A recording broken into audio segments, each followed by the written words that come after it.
Oke, hari ini kita get ready with me lagi sambil ngobrolin yang lagi viral. Kebetulan aku lagi mau pergi dan pas aku lihat artikelnya tadi kayaknya seru banget dan menurut aku ini penting banget sih untuk dibahas. Jadi ya udah kita get ready with me dulu. Dan wait ya, tadi tuh aku udah nyuci. Oh ini dia. Tapi kita diskusi santai ya, nggak pakai marah-marah, nggak pakai emosi. Kayak kalau misalnya kalian tadi lihat, mungkin kalian agak bingung ya, ini tuh kasusnya apa sih? Jadi ada seorang content creator, aku nge-follow dia udah lama, karena memang konten creator dia itu tentang Anabul ya. Dia punya anjing gitu dan anjingnya lucu, terus anjingnya pinter banget. Nah ini aku lagi start make up dan ini aku pakai concealer dari Marshmallow. Ini bagus banget. Teksturnya sedikit thick tapi coveragenya mantul. Jadi kalau misalnya mau make upan nggak perlu pakai foundation, tutupin aja pakai ini area-area yang warnanya nggak rata. Nah, aku udah lama sebenarnya ngefollow, tapi lebih ngefollow di TikTok sih karena aku tuh suka lihat video-videonya di TikTok dan seru banget. Tapi ternyata dia tuh punya juga sosmed kayak YouTube, Instagram, dan YouTube-nya juga udah silver play ya, apa golden ya? Kalau nggak salah golden sih. Udah kayak 1 juta subscriber gitu. TikToknya juga udah 1 juta. Instagramnya aku lupa sih berapa. Pokoknya followernya banyak dan memang fansnya banyak. Nah, awalnya itu bermula saat si Mas E ini yang punya anjing, yang punya guguk ini tuh menghubungi salah satu konten creator e-sport ya, atlet e-sport dan yang suka bikin konten e-sport. Dia tuh kayak ngajak collab gitu. Kayak ini sambil aku ratain. Dia tuh ngajak collab gitu, jadi kayak suka main ini enggak, dan aku nggak tahu kalau nggak salah tuh mereka udah ngobrol di DM sama WhatsApp juga. Nah si Mas E-nya tuh cerita, gue juga lagi sering main ini nih, main bareng yuk. Biasa tuh kalau di dunia konten kreator kan suka gitu ya, kayak collab yang fungsinya itu memang bagus untuk konten dan juga menjalin hubungan baik. Nah, pada saat itu si Mbak yang konten creator cewek yang e-sportnya ini tuh cuman jawab gini, lihat nanti ya. Apa lihat nanti deh ya, pokoknya singkat, padat, dan jelas. Nah, terus tiba-tiba si Mas E-nya itu, nih aku lupa sih isinya karena lumayan panjang ya. Kita bacain, karena takutnya kalian ketinggalan. Kalau misalnya kalian ketinggalan nggak kebaca, kalian bisa back lagi videonya. Oh lihat nanti ya, terus si Mas E-nya bilang, ditanyain WA bilang lewat sini, ditanyain main apa enggak nanti, malah lihat bisa enggak atau enggak, gue juga sibuk, enggak cuma elu. Dan dia ngeluarin kata-kata gini, hahaha basi. Pertama, mereka tuh nggak kenal secara personal, dan kedua mereka kayaknya memang nggak pernah ketemu. Nah si ceweknya itu si mbaknya lagi ngetik karena ada tanda ketik, terus udah gitu dia tulis, oke, thanks ya, aman kok. Oke kak, gitu kata si ceweknya. Ya udah oke kan. Tiba-tiba cowoknya ngomong gini, sip, dan dia ngomong gini, buat pelajaran aja, kalau lo belum gold play button di sosial media manapun, jangan seakan-akan lo superstar dengan attitude kayak semua orang yang ngajak lo main game seakan-akan mau godain lo. Lo cek following gua dan follower gua biar tahu siapa gua dan siapa circle gua. Gua murni ngajak lo main karena gua perlu player perempuan buat konten sis, oke? Nah, dia nulis gitu, rame lah, sampai dibahas kemana-mana. Dan tambahan juga, sampai tadi siang sih si Mas E ini udah nulisin permintaan maaf, menyatakan bahwa dia menyesal gitu ya, udah nulis yang kayak tadi. Dia menyesal juga sama beberapa konten kreator cewek yang ternyata korbannya itu ada beberapa. Dan menurut aku itu sedikit harassment karena itu kasar ya kata-katanya. Dan maksudnya tuh nggak perlu ngomong gitu sih. Karena jujur ya, aku juga suka ngajak collab sama beberapa konten creator. Sama-sama di beauty, sama-sama suka make up. Dan aku pikir akan, oke nih kayaknya bakal cocok banget deh kalau misalnya kita bikin konten yang A terus collab. Dan penolakan tuh selalu ada, entah karena sibuk, entah karena ya mungkin dianya juga nggak ngerasa cocok sama aku, atau menurut dia mungkin konten dia sama konten aku tuh nggak masuk.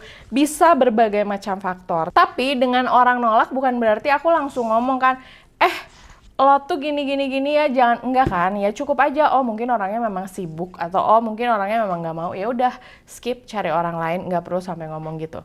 Nah ternyata di up lah, dan si mbak yang diajakin main game itu menjelaskan bahwa sebenarnya saat dia ngebales chat yang lihat nanti itu dia lagi ngetik, karena dia mau jelasin kalau ibunya lagi sakit. Jadi dia tuh kayak mau ngejelasin, lihat nanti ya, soalnya nyokap gue lagi sakit. Tapi si chatnya tuh nggak sampai kekirim, tiba-tiba langsung ada chat lanjutan bla bla blanya. Nah tadi di opening udah aku tunjukin ya.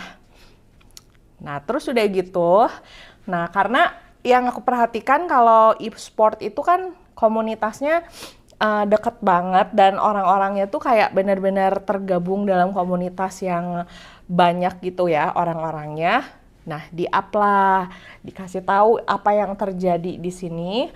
Dan tambahan juga ya, ini dari berdasarkan apa yang aku baca. Kalau misalnya ternyata kalian punya suatu revisi atau info yang terbaru, bebas kalian boleh tambahin di kolom komentar. Nanti biar aku baca, dan terima kasih sudah menambahkan. Karena ya aku juga nggak tahu, siapa tahu ada yang kelewat aku baca ya. Nah, setelah itu viral di-up sama si mbak gamers ceweknya, ternyata banyak juga orang yang ibaratnya digituin sama si Mas R. Jadi ada satu model, kayak ini aku mau pakai alis dulu, wait, pakai alisnya, oke kita rapihin dulu ya. Nah ada model di Jogja, lo di Jogja ya?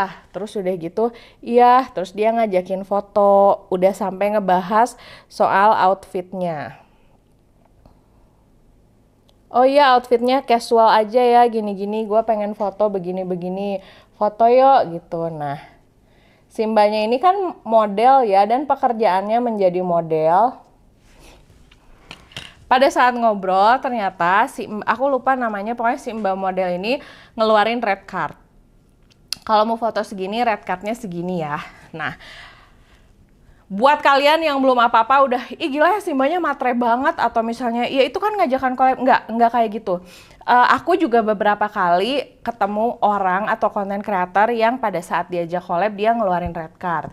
Nah pilihannya tuh sebenarnya ada dua, gimana kitanya. Kalau aku biasanya kalau memang tidak ada budget, aku akan ngedegosiasiin, misalnya kira-kira nih kalau misalnya kita sistemnya barter atau collab aja bisa nggak ya, memungkinkan nggak ya, tanya baik-baik. Dan yang kedua, kalau misalnya memang kita merasa, kok pakai red card sih, kita nggak perlu menginsult orang itu, nggak perlu nyakitin hati orang itu, cuman jawab aja, oh ada red cardnya ya udah deh, nanti aku diskusiin dulu sama tim ya, thank you banget loh, udah skip, cari orang lain, sesimpel itu. Nggak ada permusuhan, nggak ada, karena siapa tahu nanti ke depan kita akan kerja sama. Dan tambahan juga ya, setiap orang itu punya sistem kerja yang beda-beda. Ada orang yang dengan senang hati collab sama siapapun, ada juga orang yang menganggap bahwa waktu dia berharga, tenaga dia berharga, sehingga ya kalau mau collab sama gue harus bayar, dan menurut aku itu sah-sah aja. Kalau kita oke, cocok, atau kita mau nego silahkan, kalau kita nggak cocok ya mundur aja. Mundur baik-baik, nggak usah ngejelek-jelekin, nggak usah berantem, nggak usah jadi musuhan. Karena apa sih manfaatnya dari musuhan itu gitu ya. Nah ternyata begitu si mbaknya mengeluarkan red card, si Mas E-nya tuh langsung kayak kesinggung gitu. Oh, you charge me katanya. Dia pakai bahasa Inggris lah ya. Pokoknya intinya gini, aku tuh biasanya dibayar sampai 40 juta untuk ngefotoin brand dan juga ngefotoin orang. Jadi intinya dia dibayar 40 juta lah ya. Intinya tuh dia berskill. Dan kalau nggak salah tuh sama si mbak model tuh dia sampai ngomong, aku baca ulang ya biar nggak salah. Langsung dia kayak, oke, let's cancel it ya. Oke, udah langsung dia tinggalin. Terus dia juga pernah ngajakin cewek untuk bikin konten jet ski. Halo, halo Mbak Bla katanya. Boleh nggak kita undang ke jet ski vlog kita? Halo, boleh Kak? Di mana tanggal berapa? Nah, kendalanya si mbaknya ini pada saat ngebales chatnya itu lama kalau yang aku lihat dari si timelinenya ya. Katanya tanggal 24 jam 7 pagi di Jet Ski Cafe. WA kamu berapa? Terus nggak dibalas, terus tiba-tiba dia ngomong gini, oh kamu nggak tinggal di Jakarta ya? Tinggal di Jakarta. Terus tiba-tiba dia ngomong gini, oh sorry nih aku nggak bisa buang-buang waktu, cancel aja ya, thanks. Terus si ceweknya ngomong, karena mungkin merasa dia nggak salah ya, dia langsung ngomong, aku di Jakarta ya udah bisa tanggal 24. Terus tiba-tiba dia nggak balasnya gini dong. Wait, mana ya? Dan dia ngomong kayak gini terakhirnya. Hehe, thanks ya basi katanya gitu. Dia pertama kali kenalan sama orang udah langsung bilang basi-basi gitu ya sama orang. Terus udah gitu ada juga dia ngajakin orang untuk foto. Dan pada saat foto itu, wait aku baca, aku jadi bahasa Inggris sih. Tunggu ya aku baca biar nggak salah infonya. Dia ada ngeluarin kata-kata gini, aku nggak tahu ini orangnya yang mana ya. Oh ini si Mbak K ya, inisialnya K. Dia pokoknya kayak chatnya tuh lama, memang balas chatnya lama. Terus dia tiba-tiba langsung ngomong ini, alright, you lose your change, I'll never reach out to you again. Seolah-olah bahwa, oh lu kehilangan kesempatan lu untuk foto sama gua dan aku tuh nggak akan ngehubungin kamu lagi. Terus si mbaknya ngejelasin, iya baik, maaf kak, saya kemarin sedang banyak ini itu, terima kasih sebelumnya. Menurut aku itu kalimat sopan banget, terutama untuk orang yang belum pernah ketemu. Dan jawaban si Mas E-nya gini dong. First, you're not even that good to be that busy. Jadi, lu tuh bahkan nggak sekeren itu untuk sok sibuk gitu ya. And I give you your second chance. You should be grateful katanya. Aku tuh ngasih kamu kesempatan kedua dan harusnya kamu tuh bersyukur. Tapi kamu ngabisin itu, hahaha. Seolah-olah kalau orang mau kerja sama dia itu tuh grateful banget. Dan ada kalimat yang lebih parahnya. Dia ngomong ini. First, you're not even that good. Oh bukan. Oke itu. Terus ada juga nih dia sempat ngomong. Mana ya? Ini lebih parah sih menurut aku.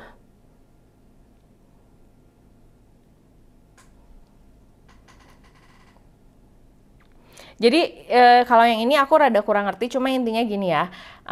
Mereka chat ngajakin foto gitulah atau ngajakin apa. Terus dia nanya, balas chatnya memang lama kalau dilihat dari timelinenya. Terus si cowoknya ngomong gini, just chat me when you're really free. I cannot talk kalau kepotong-potong gini. Seolah-olah lu tuh balas chat terlalu lama nih, gue tuh orang sibuk gitu ya. Nah terus kata si mbaknya, aku tuh sebenarnya lagi midterm exam, lagi ujian minggu ini. Jadi aku tuh bakalan sibuk. Terus dia nanya, oke, so when can we talk? Jadi kapan nih kita bisa ngobrol, kata si Mas E-nya. Terus belum dibales, kan si mbaknya udah ngomong ya, dia lagi sibuk gitu ya. Terus dia langsung ngomong gini, aku pakai bahasa Inggris lagi, I guess you're not taking this seriously either. So never mind, let's cancel this, thank you. Ini aku tunggu ya, ini belum sampai. Dan dia ngomong ini, whenever you think that you're extraordinary, kapanpun kamu pikir kalau kamu spesial, jangan katanya, kamu tuh nggak spesial.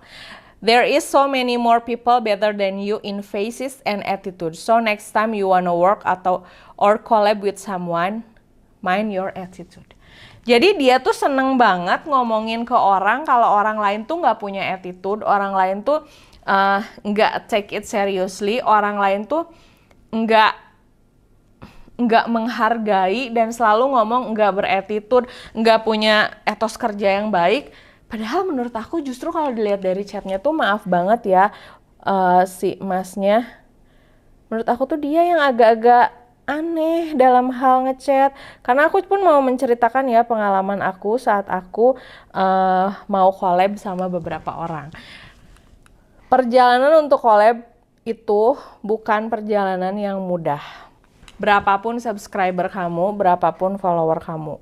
Mungkin karena dia merasa dia udah punya gold play kali ya di YouTube-nya. Dan kontennya tuh memang menghibur sih.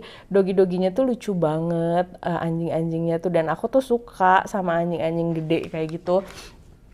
Nah, karena dia punya gold play button, jadi dia tuh ngerasa gini loh, ke orang, ini yang aku baca, follower lu tuh kecil, harusnya kalau lu diajakin collab sama gue, itu tuh anugerah banget, karena tidak semua orang loh akan mau, dan karena nggak semua orang lo gue ajakin collab. Saat lu gue ajakin collab berarti lu tuh beruntung banget. Itu teorinya dia.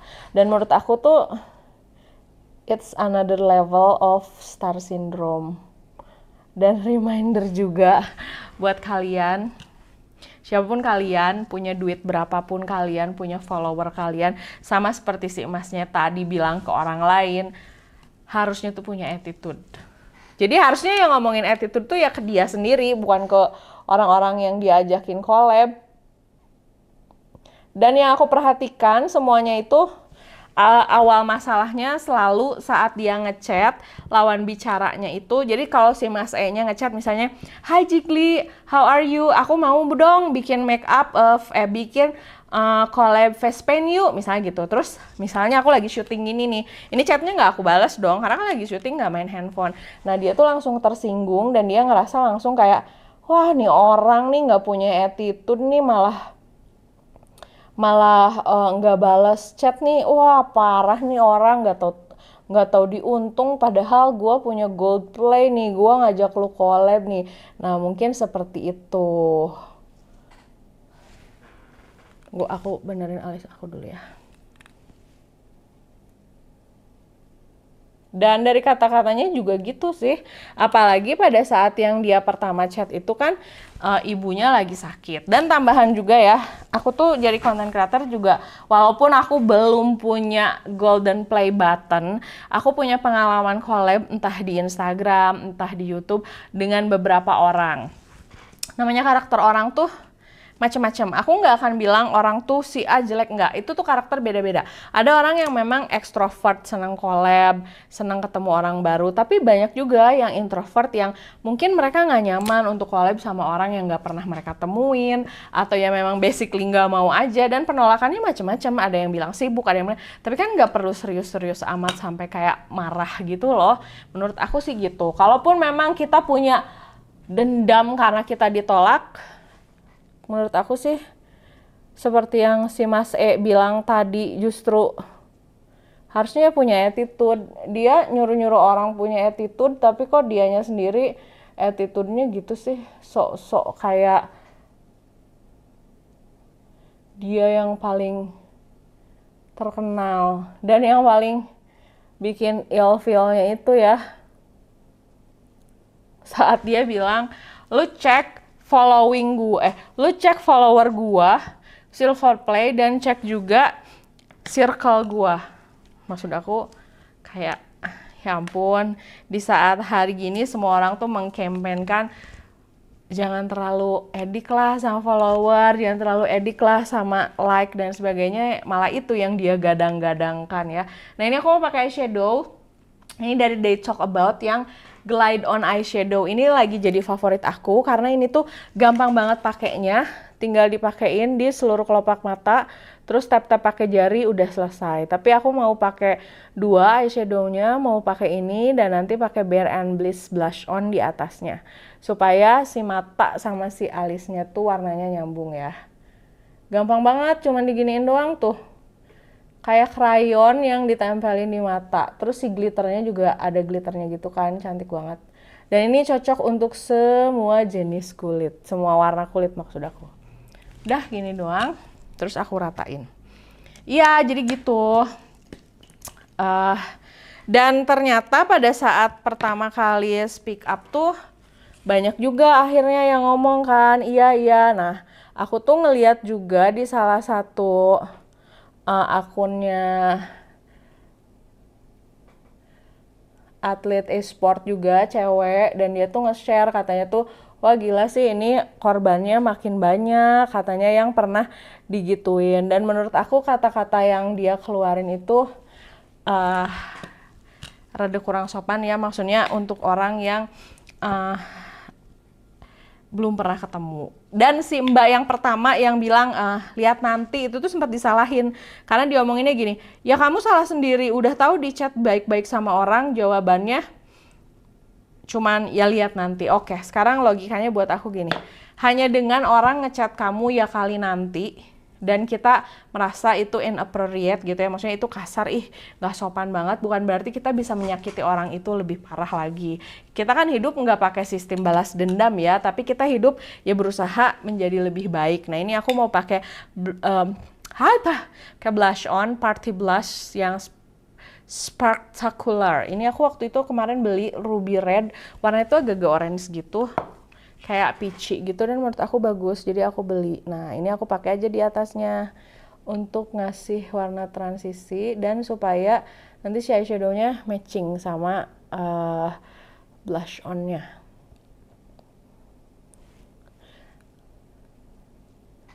Nah mulai deh setelah itu netizen tahu kasusnya, rame di Twitter. Terus setelah itu netizen pada mampir deh ke akun si Mas E-nya. Terus setelah rame di akun si Mas E-nya, banyak dibahas. Ternyata waktunya waktu itu si Mas E-nya sempat ngelimit Instagramnya. Jadi dia nggak ngasih komen di Instagramnya. Dan terakhir aku cek, kita cek lagi ya, tunggu.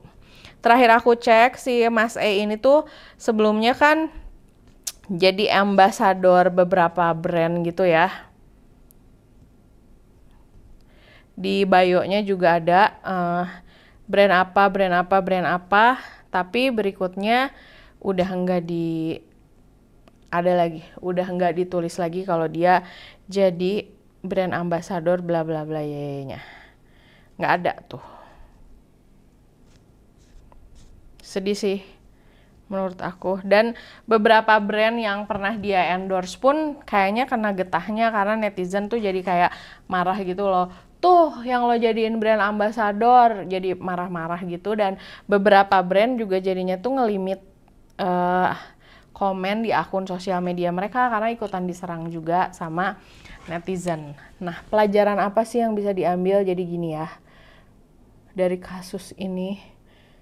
Dan aku seneng sih pada saat si mbak yang pertama kali diajak collab-nya itu speak up. Menurut aku itu penting banget karena itu tuh termasuk pelecehan.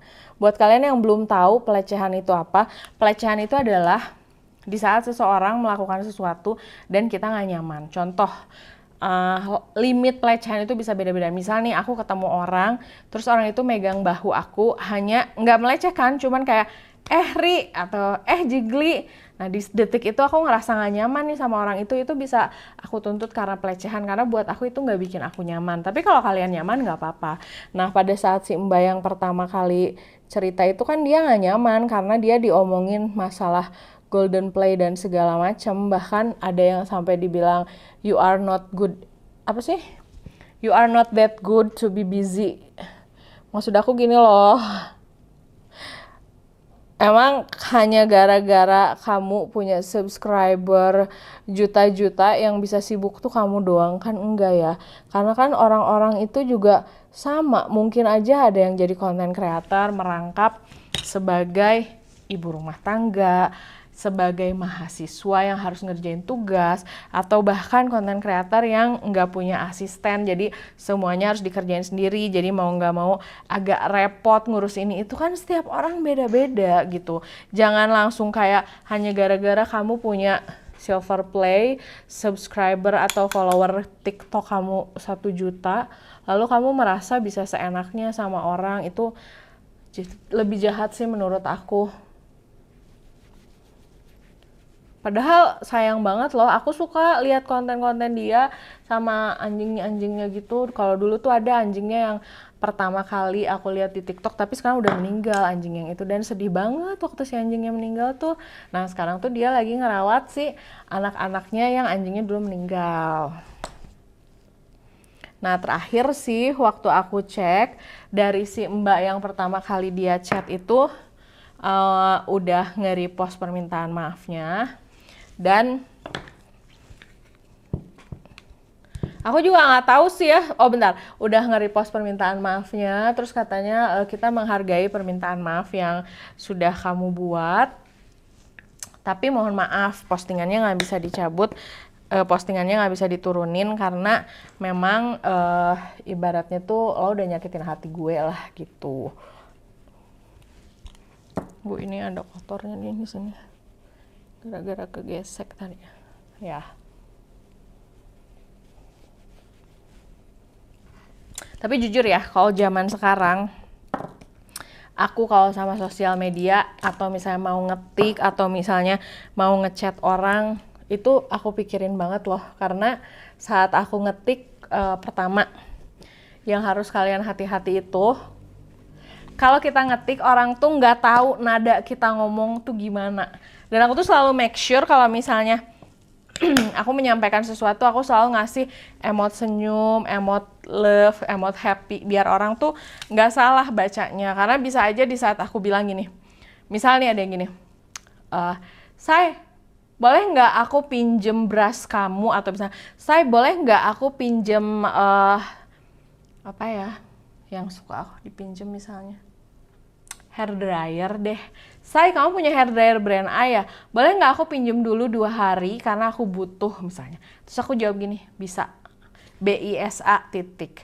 Kan padahal gini, yang lo butuhin hair dryernya. Tapi yang aku balesin tuh cuman kata-kata bisanya. Nah itu tuh bisa aja jadi trigger untuk orang membenci aku. Biasanya aku tuh selalu menambahkan tanda smiley. Jadi kayak kalau orang nanya, boleh nggak aku minjem hair dryer kamu? Bisa. Nah gitu. Terus yang kedua, kalau misalnya kalian ngobrol sama orang yang kira-kira belum pernah kalian temuin, ini aku pakai lip tint cranberry dari Implora. Usahakan jangan so iyeh ya. So iyeh teh apa ya? Jangan terlalu so asik, karena kan kita nggak tahu nih apakah orang ini tuh sama kita akan cocok bercandanya. Jadi ibaratnya tuh lihat tempat dulu gitu, apakah ini orang tuh akan bisa merespon kita dengan oke atau enggak. Jangan sampai mereka tuh malah nggak nyaman dekat kita, jadi kayak apa sih gitu. Terutama kayak tadi dia dengan gampang beberapa kali bilang sama orang basi gitu. Kayak enak banget ngomong basi sama orang tuh, seolah-olah kayak udah deh basi loh gitu. Kayak seolah-olah yang paling fresh tuh cuman dia ya. Aku agak-agak sebel karena menurut aku gini, orang tuh udah banyak ngasih stereotype yang kurang oke untuk konten kreator.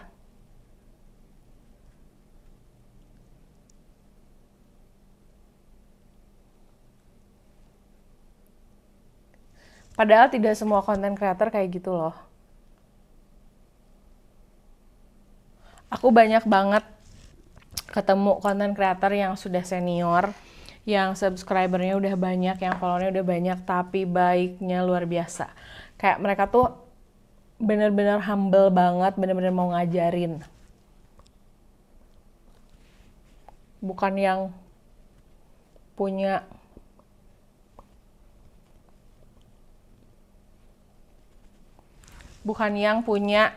gold plate terus langsung kalau lo belum punya gold plate kayak gue, lo jangan belagu, nggak gitu. Tapi ya dengan dia menuliskan permintaan maaf, semoga dia memang benar-benar menyesal dan tidak melakukan itu lagi. Karena penting banget sih menurut aku untuk nggak membuat orang lain kesel. Apalagi orang yang mau kita ajak kerja sama, atau orang yang belum pernah ketemu sama kita. Apa sih salahnya kita menjaga hubungan baik sama orang? Ya nggak sih? Karena makin banyak kita menjaga hubungan baik sama orang, makin banyak kita aku nggak akan bilang teman atau sahabat ya, relasi. Enak kok punya relasi banyak itu gitu, bermanfaat. Jadi untuk apa sih kayak harus menyakiti orang, harus bener-bener kayak memastikan nih orang tuh gue sebel nih sama dia, nggak usah kayak gitu. Nah semoga apa yang terjadi sama Mas E ini bisa jadi pelajaran untuk kita supaya kita berikutnya saat mau chat sama orang, saat kita mau ngobrol sama orang, kita nggak gampang kebawa emosi. Kalau orangnya lama balesnya ya anggap aja mungkin ini orang emang lagi sibuk banget. Karena nggak usah orang lain sih. Aku aja kalau di chat itu kadang lama balesnya. Tanya sama semua orang yang kenal sama aku. Mungkin yang aku rasakan kadang-kadang karena aku tuh kerja di handphone ya, kayak ngepost, ngedit dan segala macam. Sehingga yang aku rasakan kalau aku pegang handphone tuh aku kerja. Jadi aku tuh kalau memang lagi nggak penting-penting banget ya aku nggak megang handphone. Itu bisa aja terjadi dan setiap orang itu beda-beda. Jadi ya ibaratnya ya maklumin aja lah. Toh kalau orang nolak juga ya udah kita terima aja. Toh kita yang menawarkan kerja sama juga gitu, nggak usah menyulut-nyulut ya, oke? Kalau misalnya itu terjadi sama kalian. Nah semoga ini semua menjadi pelajaran untuk kita semua dan Mas udah minta maaf juga, semoga kedepannya tidak ada lagi kejadian-kejadian seperti ini. Dan ini make upnya cepet banget, sudah selesai. Makasih udah nonton videonya dari awal sampai selesai. Jangan lupa untuk like, comment, dan subscribe. Dan follow juga Instagram aku, Jiglisius, S-nya ada 2. Sampai ketemu di video berikutnya. Dah.